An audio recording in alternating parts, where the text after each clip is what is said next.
we always think about the short term. For example, if we invest in the stock market, we go and we'll expect for fast recovery of money or return of investment. But in the starting it looks good, but for the reality it is very bad habit.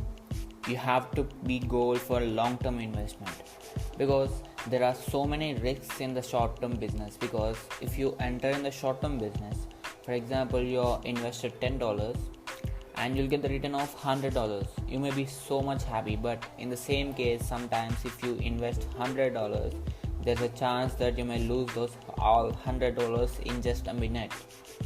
So be in the long term investing business. It may be protective and not too risky. So that's what I want to say.